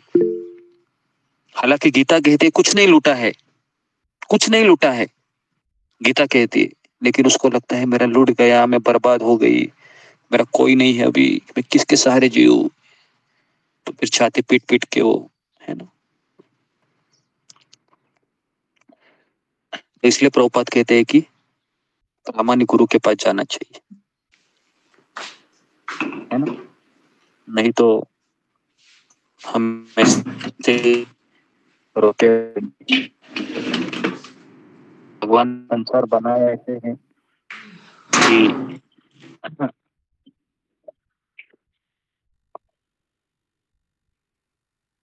हमें कुछ समय के लिए जो चीज प्राप्त हुई है, मेरी बेटी, मेरा बेटा, या मेरी पत्नी, मेरा पति, हम रोज सुबह उठते हैं तो पहले किनको देखते हैं, बताइए, किनको देखते हैं पहले? इन्हीं को देखते हैं ना। सोते समय और जगने के बाद किनको देखते हैं? आप में से कितने लोग पहले भगवान को देखते हैं, ऐसे आंखें भगवान जी बंद को करते देखते करते, हैं, ऐसे भगवान जी को देखते ऐसे हैं, ऐसे ऐसे ऐसे करके जाते हैं, देखते हैं पहले भगवान को देखते हैं। बाप रे, अब सही में एकदम महान महान महान महान लोग हैं हमारे सत्संग में, जो इतने पवित्र आत्माएं हैं, एक साथ आई है, सही में। मुझे तो बहुत आश्चर्य लगता है इस तरह से आप हमें मिले, कि आप जगने के बाद भी आप पहले भगवान को देख रहे हैं, जबरदस्त है। तो बहुत ही अच्छा है अगर आप भगवान को देख रहे हैं। और कितने लोग हैं वो पहले, है ना, अपना जो फेवरेट रिश्ता है ना, या फेवरेट आपका आसक्ति है ना, उसको देखना चाहते हैं। या पहला थॉट उस, कितने लोगों का उठने के बाद पहले ये सोच रहे, ये थॉट आता है अभी मुझे 16 माला करनी है। कितने लोगों का ये थॉट आता है जैसे ही जगने के बाद, पहले वही आता है, अरे लॉग इन करना, कहाँ मोबाइल, कहाँ है, कहाँ है, कहाँ है, कहाँ है। फिर घड़ी देखते हैं कितने बजे, कितने बजे, अरे बाप रे 5 ही मिनट है, खटखट खटखट खटखट खटखट, फिर करके ऐसा ही जा रहा है जीवन। तो मैक्सिमम लोगों का ऐसे ही जीवन जा रहा है ना अभी फिलहाल, है ना। सुबह सुबह ऐसा भागते हैं, कभी कभी घर वाले बोलते हैं कि क्या हो गया इसको, क्या हो गया, क्या इतने रात को भाग रहे हैं। ऐसा ही हो रहा है। अच्छा है, बराबर है ना। 4 बजे हम लॉगिन करते हैं, तो इसके लिए भी थोड़ा सा मैं देर से आता हूँ 4-5 तक, क्योंकि मुझे भी डर लगता है कहीं कोई हादसा ना हो 4 बजे के इसमें, है ना। गरम गरम पानी है, कहीं गैस पे ये सब चीजें ना हो, क्योंकि मुझे पता है कि आप हमेशा देरी से ही रहते, है ना, टाइम पे आना बहुत कम होता है। और मैंने स्वयं देखा है 4 बजे 20 लोग रहेंगे, 20-22 लोग, और 4-5 को 50-55 हो जाते, तो 5 मिनट में ही 30 लोग आ जाते। तो मैं सोच रहा था वो 30 लोग कैसे आते होंगे, है ना। जी ओके, तो हम कहाँ पर थे? तो हम जीवित के लिए भी शोक नहीं करते, हाँ, और एक सवाल यहाँ पर आ सकता है, क्या कोई व्यक्ति जी रहा है उसके लिए हमें शोक करना चाहिए या नहीं करना चाहिए? कितने लोगों को लगता है कि नहीं करना चाहिए? फिंगर को रेज कीजिए। गुरुजी आपकी आवाज ब्रेक हुई है, प्लीज रिपीट कर दीजिएगा। जी, कितने लोगों को लगता है कि जीवित व्यक्ति के लिए शोक नहीं करना चाहिए? ओके, 10 लोग हैं। और कितने लोगों को लगता है कि जो जीवित है उसके लिए भी शोक करना चाहिए?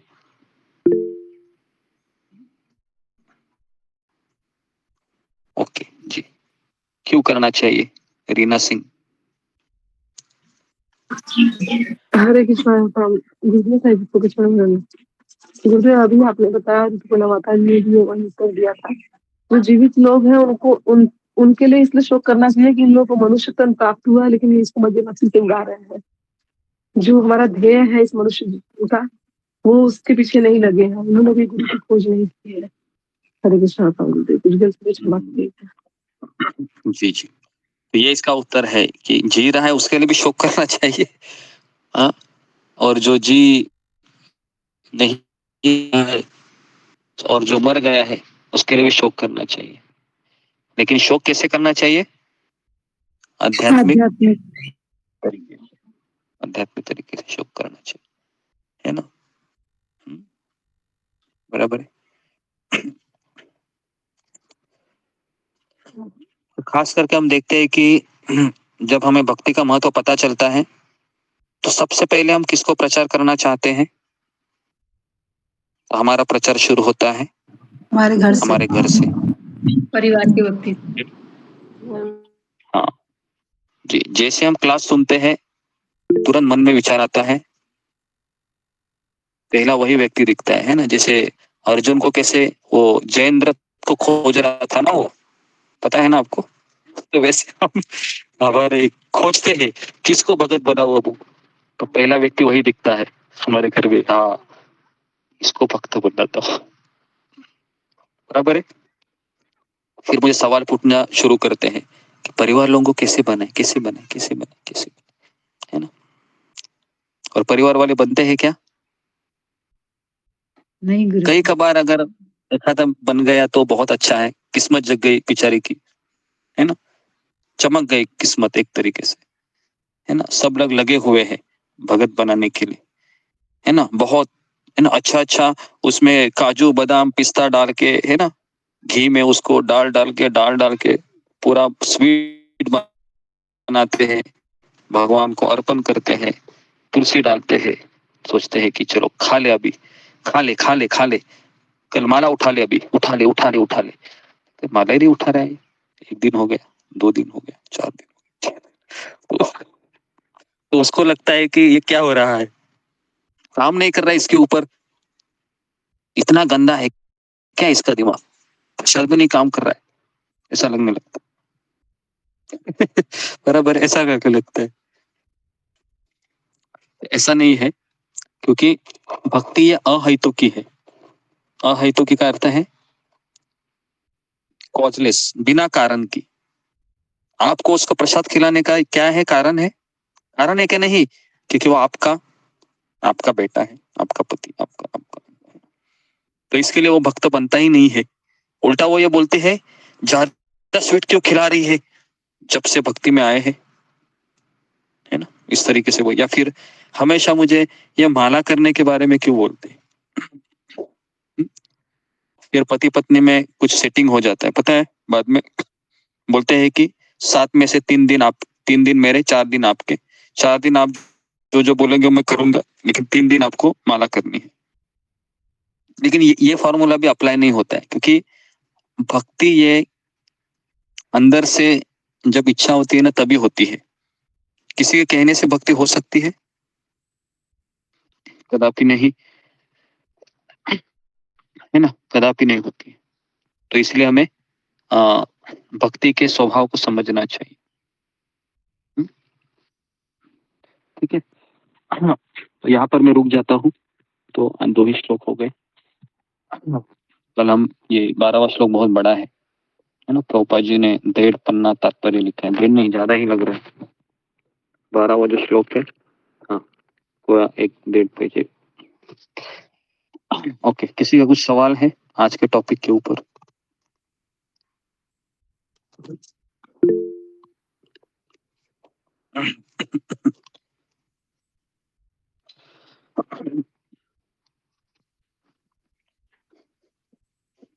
ओके, किसी का सवाल नहीं? ओके, अशोक चावला प्रभु। जी गुरुदेव, जैसे संजय ने कहा धृतराष्ट्र को, कि वैसे हम भी तो गुरुजी एक किस्म से धृतराष्ट्र ही हैं। आप हमारे गुरु हैं, हम धृतराष्ट्र हैं, आप हमें ज्ञान दे रहे हैं, हम तो अंधों के, हमें ज्ञान है ही नहीं। मैं अपनी बात कर रहा हूँ, बाकी भक्त मेरे को क्षमा करें, मैं धृतराष्ट्र हूँ। आप जैसे कृष्ण ज्ञान देते हैं, तो हम भी तो बुद्धि से, मैं भी बुद्धि से अज्ञानी हूँ, तो हम भी तो धृतराष्ट्र हुए गुरुजी। मैं अपनी बात कर रहा हूँ, बाकी अभी नहीं कोई। जी जी जी, हम सभी धृतराष्ट्र थे, है ना। मैं भी था उसमें, धृतराष्ट्र ही थे हम, क्योंकि हम सब लोग माँ के पेट से गीता भागवत को लेके जन्म नहीं हुए हैं। हम सब लोग अज्ञानी थे, एक तरीके से अंधे थे, धृतराष्ट्र। लेकिन हमारे जीवन में कौन आए? हमारे जीवन में कोई गुरु आए, जिन्होंने हमें ज्ञान दिया, और उसके अनुसार अभी हमको, हमारी बुद्धि को कन्विंस हुए हम। लेकिन जब कन्विंस होने के पश्चात भी हमारी लड़ाई खत्म नहीं हुई, उल्टा हमारी लड़ाई और बड़ी है। अभी हमको पता चला है मेरे शत्रु कौन है। तो मेरे शत्रु अंदर ही मेरे बैठे हुए हैं। काम बहुत मारता है मुझे, है ना। ऐसा लगता है कि ये दिन बहुत अच्छा जा रहा है, लेकिन काम कभी कभी इतना सताता है कि व्यक्ति हैरान हो जाता है। क्रोध, क्रोध भी ऐसा हफ्ते में 3-4 बार तो हो ही जाता है। लोभ, इसकी तो गिनती ही नहीं। ईर्ष्या, मत्सर, मद, ये सब हमारे अंदर बैठे हुए। तो एटलीस्ट हमें ये तो पता चला है कि मुझे क्या करना है। तो हम सभी धृतराष्ट्र थे, लेकिन क्या हमें धृतराष्ट्र बने रहना है? ये भी नहीं है, है ना? तो हमें धीरे धीरे ऊपर भी उठना है। जी, तो एक बार हयग्रीव प्रभु श्रील प्रभुपाद जी के पास आए, और हयग्रीव प्रभु ने प्रभुपाद जी से पूछा कि प्रभुपाद जी, मैंने कल रात को एक सपना देखा। प्रभुपाद जी ने कहा कि क्या सपना देखा? हयग्रीव प्रभु ने कहा कि प्रभुपाद जी, मैंने देखा सपने में कि भगवान श्री कृष्ण है, वह अर्जुन को गीता सुना रहे थे।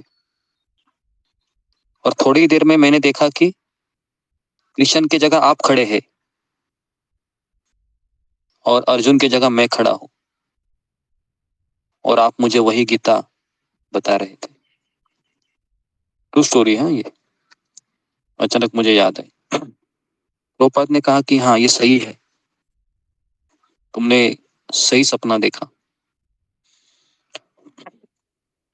ओके जी, नेक्स्ट रंजना माता जी। हरे कृष्णा गुरुदेव, आपके चरणों में कोटि दंडवत प्रणाम। सभी भक्तों को चरणों में दंडवत प्रणाम। गुरुदेव, जैसे कभी कोई ऐसे सर्कमस्टेंसेस आ जाते हैं, जैसे घर में कोई गेस्ट आ जाते हैं, या ऐसी परिस्थितियां कुछ ऐसी हो जाती है, तो जैसे सुबह नहीं उठ पाती हूँ, जब क्लास लेट हो जाता है सोने में, तो सुबह नहीं उठ पाते हैं, फिर कभी कभी क्लास भी मिस हो जाता है। तो बस वही मन में बहुत रोना आता है, बहुत दुख होता है कि आज क्लास नहीं अच्छे से अटेंड कर पाए, जपा नहीं कर पाए। और फिर ये लगता है कि यदि हम उनको भी थोड़ा, जैसे कोई आए हैं घर में, कोई आए हैं, चाहे वैसी कुछ ऐसी परिस्थितियां हैं कि काम वाली लोग नहीं आ रही है, चाहे वैसा मतलब काम का लोड ज़्यादा हो गया है, तो फिर वो लगता है कि उनको भी टाइम नहीं देंगे तो हमारी भक्ति बदनाम होगी। उनको ऐसा लगेगा कि ये उनको तो बस खाली वही चाहिए, खाली सारा दिन भक्ति करना है, हम लोग को कोई मतलब नहीं है, कोई हम लोग को वैल्यू नहीं दे रहे हैं, हम लोग को कोई इम्पोर्टेंस नहीं दे रहे हैं, हम लोग आए हैं तो गुरुदेव दुख भी बहुत होता है, रोना भी बहुत आता है, क्लास मिस होता है तो हमें किस तरह से इस चीज़ को लेना चाहिए कि हमारा क्लास भी मिस नहीं हो, जपा भी अच्छे से हो और हम उनको भी अटेंड कर पाए अच्छे से। तो अभी थोड़ा मेरे साथ ये देखिए सब चल रहा है, 10-15 दिन से ये थोड़ा हमारे ऐसे ही घर चल की रहा है। ये हमारे घर की परिस्थिति पे निर्भर करता है। हम जब किसी के अधीन होते हैं तो हमें उनके अनुसार चलना होता है।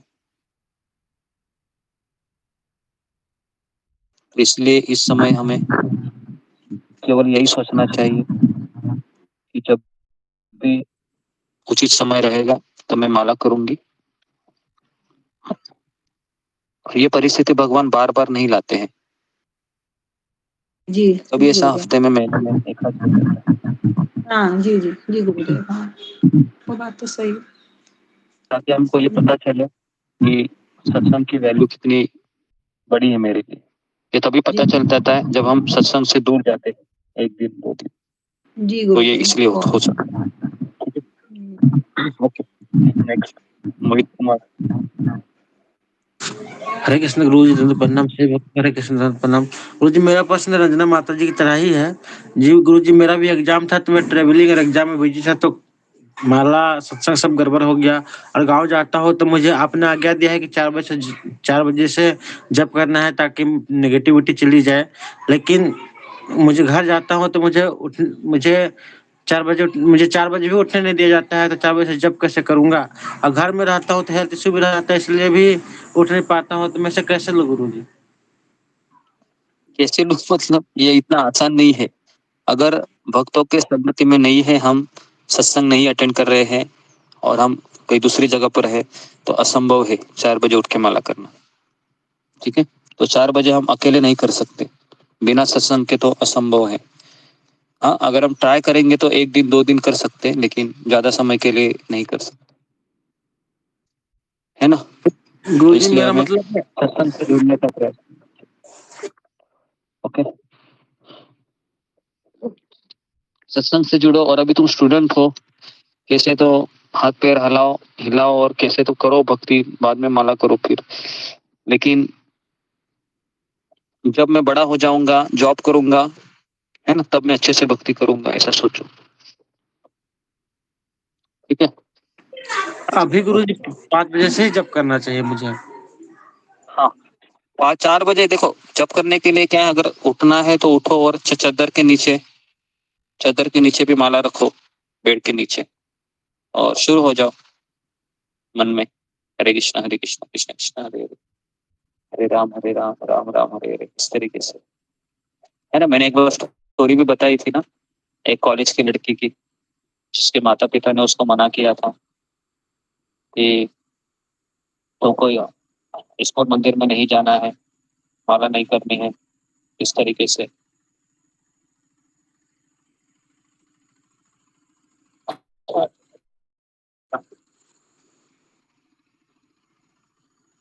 तो, तो उस लड़की ने मंदिर अध्यक्ष से संपर्क किया कि मेरे साथ मेरे माता पिता ऐसे कर रहे हैं, मैं क्या करूं। तो मंदिर अध्यक्ष ने कहा कि आ, सुबह 4 बजे उठ जाओ और टॉयलेट के बहाने से बाथरूम में जाओ, थोड़ा सा अपने ऊपर पानी डालो और अंधेरे में ही चली आ जाओ, और फिर तकिया के नीचे ही थोड़ा सा बैठ जाओ, क्योंकि अंधेरा होता है, किसी को दिखाई नहीं देता है, और तुम्हारी माला करो। तो इस तरह से उस लड़की ने रोज 16 माला की और वो उनसे बातें भी किया करती थी वो लड़की। ठीक है, जी गुरु जी। साधना। हरे कृष्णा गुरुजी, दंडवत प्रणाम। गुरुजी मेरा सवाल ये था गुरुजी, मैं जब अभी कॉलिंग सेवा करती हूँ गुरुजी, तो मुझे किसी ने ऐसा सवाल पूछा था कि आप हमें प्रभु जी मत बोलिए और माता जी भी मत बोलिए। तो मुझे समझ नहीं आया गुरुजी कि उनको क्या उत्तर दिया, तो मैंने मुझे माता जी कुछ का मत पता बोलो था। उनको, कुछ मत बोलो, केवल बोलो क्लास में आ जाओ बस। ऐसे कई जी लोग तुमको गुरुजी। बोलेंगे कुछ ना कुछ, मुझे ये मत बोलो, मुझे वो मत बोलो, है ना, तो उनको बुरा लगता है ये सब बोलना, है ना। जी गुरुजी। तो मुझे भी समझ नहीं आया गुरुजी कि मैं उन्हें क्या बताऊँ, इसलिए मैंने आपसे पूछ लिया समझना गुरुजी। क्या है उसमें, समझने का ना कि इनको उस नाम से अच्छा नहीं लगता है, तो फिर उनको कहिए कि ठीक है आप हमारे सत्संग कार्यक्रम में आ जाइए, आप शब्द का इस्तेमाल कीजिए, नाम मत लीजिए उससे। जी गुरुजी, पता वो आदत पड़ गई है गुरुजी, तो माता जी या प्रभु जी निकल जाता है ज़हन तो में। आदत को हटा दो ना फिर, क्योंकि वो लोग तो नहीं बदलेंगे, हमको बदलना है। जी गुरु गुरुजी। जी, आपने बताया था, क्षमा चाहती हूँ, आपने बताया था कि सर नहीं तो मैडम बोलने का, अगर माता जी और पहले प्रभु जी नहीं हाँ, बोलने का, सर सर मैडम नहीं भी तो बोल मैडम सकते हैं, बोलने हाँ ये भी हो सकता है, सर मैडम बोलिए, है ना। जी ओके, गुरुजी। नेक्स्ट आखिरी क्वेश्चन रूबी कुमारी। हरे कृष्ण गुरु जी, दंडवत प्रणाम सभी वैष्णव को, मेरा दंडवत प्रणाम। गुरु जी, मेरा क्वेश्चन था कि जैसे कि वो आप से महान आत्माओं के बारे में सुनते हैं भक्ति के में, तो उन्होंने बहुत सारे त्याग दिए हैं भक्ति करने के लिए, तो हम थोड़ा सा भी करते हैं या घबरा जाते हैं, तो डर लगता है सुन के कि कैसे होगा हमसे, हम तो छोटी छोटी चीजों पे गिर जाते हैं। अब एक सुनते हैं तो कुछ देर के लिए हमें प्रेरणा मिलती है कि कर होता है, 2 दिन 3 दिन, वापस हम उसी पर आके गिर जाते हैं। तो यहाँ पे ऐसा लगता है हम कैसे ऐसे भक्ति में मतलब जाएंगे कहीं गोलोक धाम या वैकुंठ, कहीं ऐसा लगता है कि मन में ऐसा लगता है कहीं जा भी नहीं पाएंगे, कभी कभी फील होता है सुनने के बाद ये सब। तो गुरु जी, मैं क्या इसके बारे में ये बहुत ही अच्छा है कि देखिए हम जब भक्ति में लगे हैं तो हमारे हमारे अंदर हमारे अनर्थों का बहुत बड़ा बैगेज भी है। पिछले कई जन्म हमने लिए हैं, कई जन्म के अनर्थ है, कूट कूट के भरे हुए हैं हमारे हृदय में। और हमने जब माधुर्य कादम्बिनी पढ़ाया था तो उसमें हमने देखा भी था ना कि कुछ अनर्थ चले जाते लेकिन अनर्थ के बीच चले नहीं जाते। अब इसके लिए कुछ दिन माला अच्छी होती है, सत्संग अच्छा होता है, एग्जाम में मार्क्स भी अच्छे आते हैं, तो ऐसा लगता है कि मैं अभी सब सही चल रहा है। लेकिन अचानक लस्ट अटैक करता है, काम अटैक करता है, क्रोध अटैक करता है, और फिर हम वापस उस सांप सीढ़ी की तरह, पता है ना सांप सीढ़ी, जी सांप सीढ़ी की तरह एकदम सांप डस लेता है और फिर 4 6 10 में आते हुए दिखाई देता है। लेकिन इसमें निराश नहीं होना है ना। इससे हमें ये समझना है कि भगवान मुझे विनम्र बना रहे हैं, क्योंकि अगर हम केवल 90 80 में घूमते रहेंगे तो शायद हमें अहंकार भी आ सकता है। तो इसलिए कभी कभी भगवान हमारे अंदर का एक अनर्थ कम से कम रखते ही है, कम से कम, जिससे हमारा जिंदगी पर फाइट हो। किसी का काम हो सकता है, किसी का क्रोध हो सकता है, किसी का लोभ हो सकता है, किसी की ईर्ष्या हो सकती है, हर एक का अलग अलग चैलेंज हो सकता है। तो इसका ये मतलब भी नहीं है कि मैं उसको जिंदगी पर पालूं। प्रयास तो हमको करना है ऊपर उठने का, लेकिन अगर मैं गिर भी जाता हूं तो हमें निराश नहीं होना है, और वापस हमको खड़े होकर सुबह 4 बजे उठकर माला का जप करना है। माला का जप करना तो कभी नहीं छोड़ना है, कभी नहीं। अगर मैं आईसीयू में भी एडमिट हुआ और मुझे होश है और मुझे लग रहा है कि घड़ी में 4 बजे है, तो तुरंत हमें बताना चाहिए मेरी माला कहाँ है। ऐसा हमारा जीवन होना चाहिए, है ना, तब जाके कुछ हो सकता है। समझ में आया रूबी कुमारी? जी गुरु जी, धन्यवाद। ओके जी, नीमा जोशी। हरे कृष्णा गुरुजी, दंडवत प्रणाम। सभी भक्तों को दंडवत प्रणाम। गुरुजी, मेरा सर सवाल है कल के उसके लिए है। गुरुजी, जो आपने जो स्वामी तीर्थानंद जी के बारे में बताया था कि उनको कैंसर हो गया था और उनके मतलब लेग भी काटने पड़े थे। तो गुरुजी, ऐसे एक भक्त की मतलब एक जो सेल्फ कॉन्फिडेंस मतलब इस तरीके से जैसे उनके साथ हुआ, क्या वो उनकी इच्छा, उनके कर्म थे या भगवान की मर्जी से ऐसा हुआ? क्योंकि ऐसा सुनने में ही बड़ा, एक बार मैंने अभी कल वीडियोस भी देखी थी उनकी कि एक उनका लास्ट कीर्तन था जो वो रोते-रोते हुए गा रहे थे व्हीलचेयर पे। तो गुरुजी, ये ऐसा क्यों हो गया उनके साथ? मतलब मेरे को थोड़ा-सा ये समझ नहीं आया कि वो उनकी इच्छा थी या भगवान की इच्छा थी कि भक्त के साथ ऐसा होना, तो दूसरों को भी थोड़ा-सा कि अगर भक्त के साथ ऐसा दर्द मतलब जैसे ऐसे इतनी कम उम्र में भी इतनी जल्दी वो चले गए, क्या अगर वो होते तो वो और ज़्यादा भक्ति कर पाते, औरों को भी इंस्पिरेशन, मोटिवेशन कर पाते। तो उनके साथ ऐसा क्यों हुआ गुरुजी? क्या वो भगवान की इच्छा थी या उनके कर्म थे? पहले तो भक्ति तीर्थ महाराज सन्यासी थे और मैंने पहले भी बताया था कि हम जब भक्ति में आते हैं तो हमारे सारे कर्म कट जाते हैं। तो अभी हमारे जीवन में जो भी कुछ हो रहा है भगवान की इच्छा से हो रहा है, लेकिन हम इस चीज को हमेशा भूल जाते हैं। घर में जब झगड़ा होता है तो हम सोचते हैं कि भगवान की इच्छा से नहीं हो रहा है, इस व्यक्ति की इच्छा से हो रहा है। तो इसलिए हम भक्ति में आने के बाद भी दुखी रहते हैं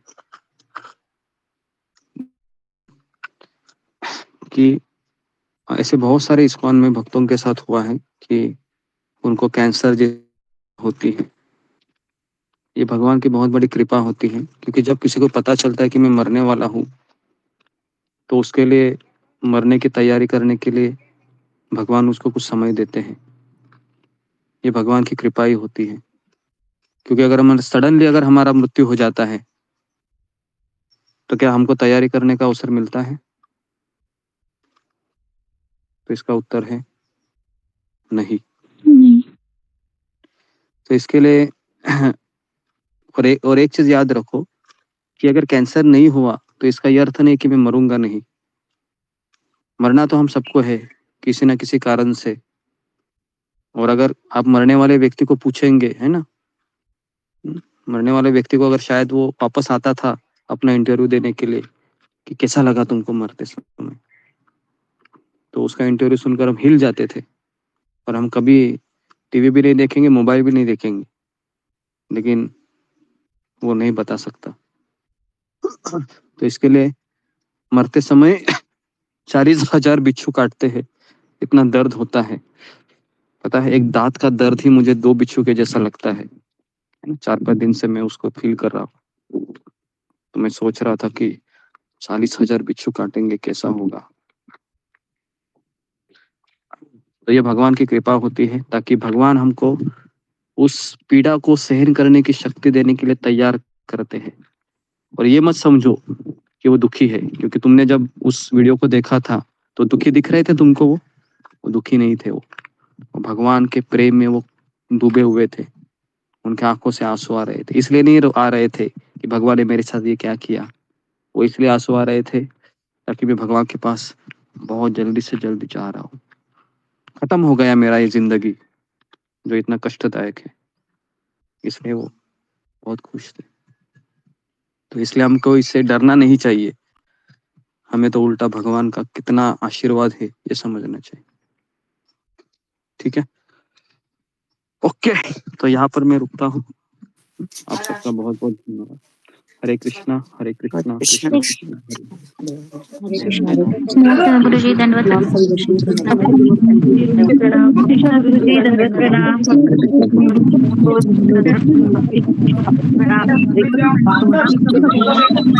प्रभु जी दंडवत प्रणाम।